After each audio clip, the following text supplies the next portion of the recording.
Welcome to Gapology Radio with your hosts, Mark Tinas and Brian Brockhoff. This is your podcast covering tactics for creating winning leadership and sustainable winning organizations. Discover more information detailed in their books, Gapology, IMBAR, and their newest release, Speed of Purpose. We can be reached at gapology.org, and our books can be found at amazon.com. Hey everybody, welcome back to Gapology Radio. We have a full podcast for you tonight with Mark Tinas, and we have a very cool topic for you too. This one I know Mark has been teaching for a while, and I know that if you've been leading a team, especially one with multiple layers, you're going to get a lot out of this episode. So let's go ahead and jump right in and give Mark Tinas a call.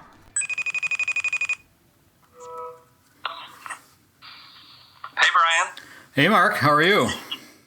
Great, how's it going? Pretty good. It's been a little while since we've done one of these. Yeah, good timing though. Yeah, I had to try to find the program on my computer. I had to look up, how to do all this again. You must be getting old. I know. Hey, but it's like riding a bicycle. Yep. So you're really good at this. Yeah, thanks. So what do you want to talk about today? Well, I wanted to share a concept that we've been working on with a number of organizations that really works. And it's what we call first team first.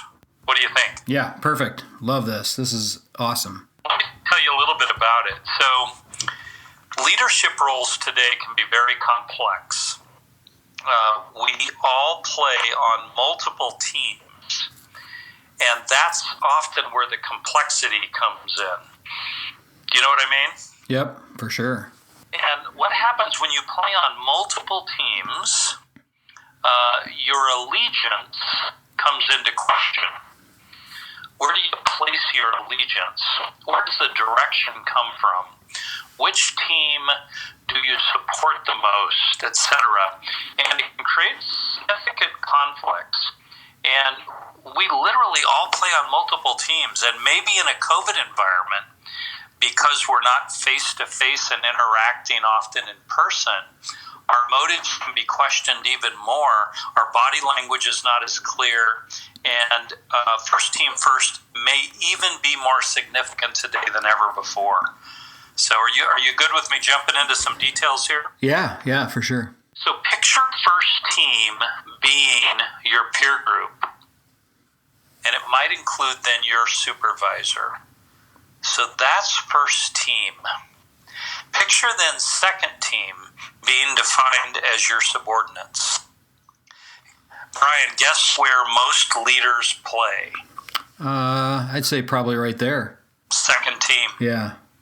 So they play second team first. They put their subordinates ahead of first team. And what happens with that is it creates,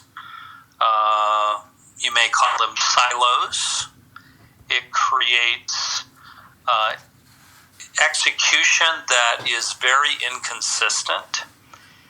It can create all kinds of undermining of what first team direction is.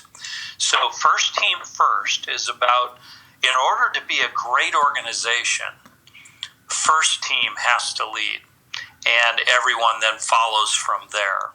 This really seems to tie to alignment. And I absolutely agree that most people play second team first. They're really looking at, what is my team doing? What is my team achieving? And the competition that you talked about, the silos, is created from that, versus, what are we doing to help support the overall organization? Yeah, and this is where purpose comes into play. Yep. You want to describe how an organization with purpose can play first team even better? If your organization has purpose, if you've developed a clear and compelling purpose, it really eliminates the need to play second team first. Because everybody's aligned. Everybody's aligned under one umbrella. Everybody's going after the same things. Everybody understands the importance of the purpose. Thinking about Speed of Purpose, our book, it really is a tool to help align I think, everyone under this whole umbrella. Yeah, so when a team has a strong purpose, often first team first is easy. Yeah. Because the direction is easy.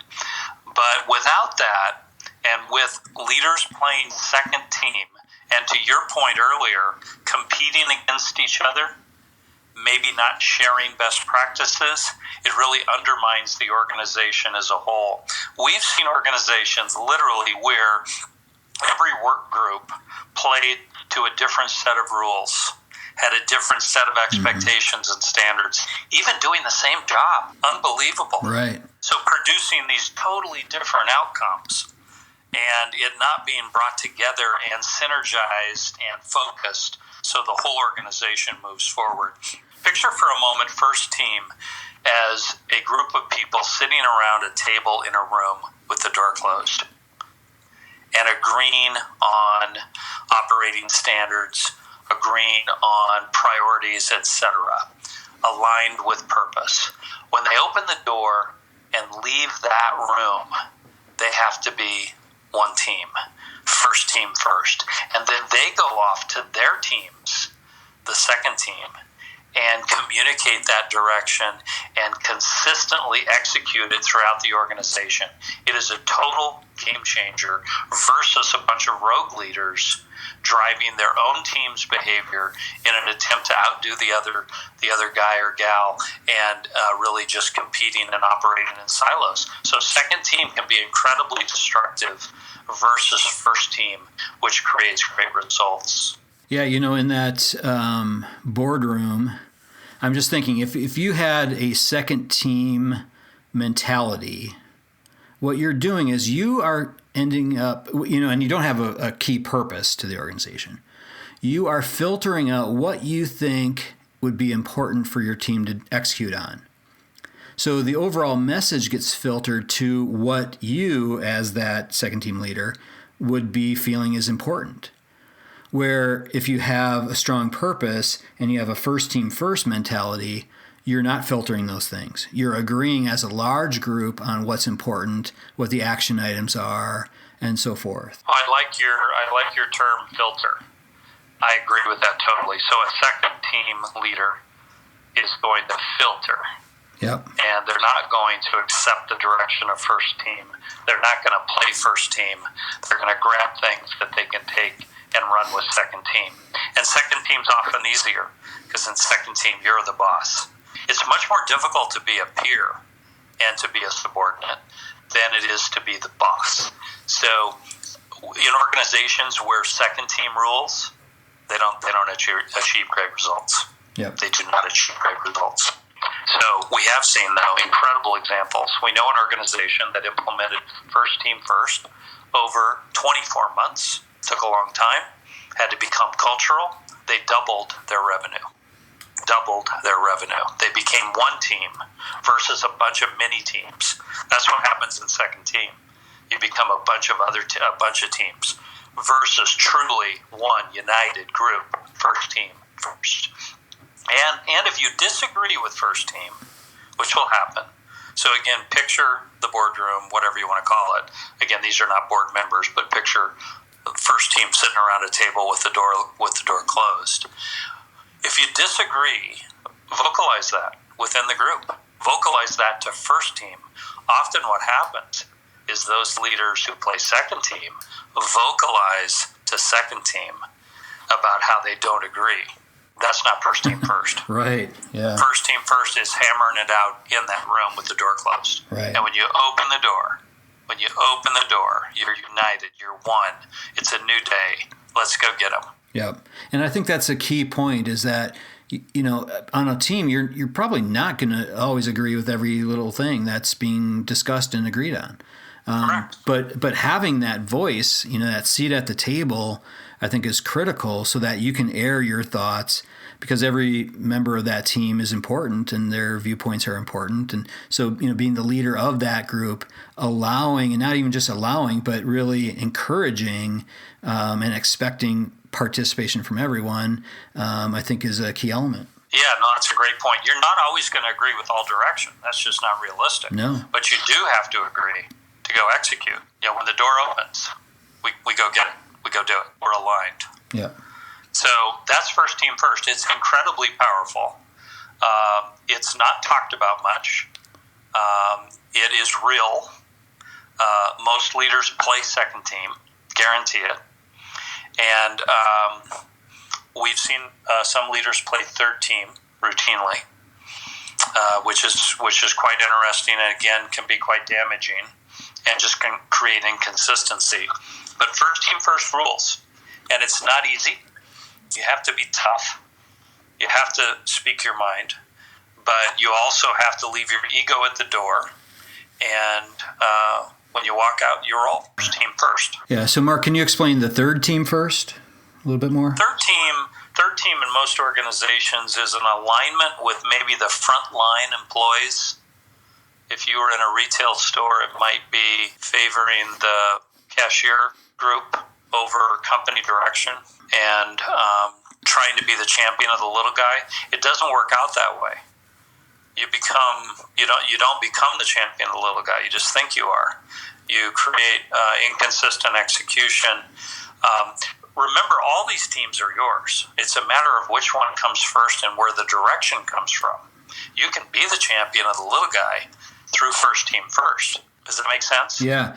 So it really is saying that none of these teams are necessarily unimportant, but you have to look at in what priority order you're really aligning your actions, your beliefs, the things that you're trying to go after. Yeah. And really back to the purpose point, if your organization is really wrapped in purpose, it's not going to matter because you're all going after the same things. You'll still be aligned with the first team, and you're going to be giving instruction to the second and third team because you're under one alignment, right? Yeah, so you're bringing up some great points. So let's just take a look at second team for a moment. So second team would be yourself and your subordinates. Your job as a leader is to develop that group and to find your replacement. Find multiple replacements of yourself. Bring people to your level. The way to do that is first team first. Bringing to that group of your subordinates the first team direction and allowing them to excel within that. That showcases them. That helps them develop. And by you being aligned with first team, it helps you create your replacement. So it's the best thing for second team, for the growth of second team, for the execution of second team, to be first team first. Right. It's interesting. As you were talking there, I was thinking about, if you're leading a group of soldiers and you're going into battle, you have to be first team first. So, you have to be aligned with what your leaders above you are, going after, what the goals are. And your team has to be aligned with that. You can't really have any stray dogs. The pack must be aligned under one clear vision. They need to be back to Gapology, what to know, why it matters, and what to do. They have to be aligned with all those things to achieve whatever, you're going after. Yeah. My view of second team first is that second team first is simply easier. Oh, sure. Yeah. It's a lower level skill set. And second team first may even be more natural, but great organizations play first team first. Yeah. Yeah, it really, it has to be one voice. So, looking at the first team, if you have a singular vision, a singular purpose, having one voice coming from that group that transfers all the way through the other groups is critical if you're going after anything that's important. Well said. Well done. That's it. Okay. So that sounds awesome, Mark. I think a lot of people will definitely get out of that a lot, and I think there's a lot of things that they can apply right away today. Yeah, maybe we should write a book. Yeah. It is a big deal. It is a big deal. I have heard no one else really talk about it. You and I worked in an organization that had 20,000 plus employees. Believe me, it mattered there. Other organizations we've worked with have 100 employees, as an example, and it matters there. Right. It matters. First team first is a big deal. Yeah, it matters at all levels for sure. Okay, well, thanks, Mark. This was a good one. I think people are going to like it. All right, Thanks, Brian. Okay, we'll talk to you later. Take care. Bye. Bye. Okay, that'll do it from here. As always, if you want to learn more about Gapology, IMBAR, or Speed of Purpose, head on over to our website, gapology.org, for more information. Everyone have a fantastic week. We'll talk to you soon.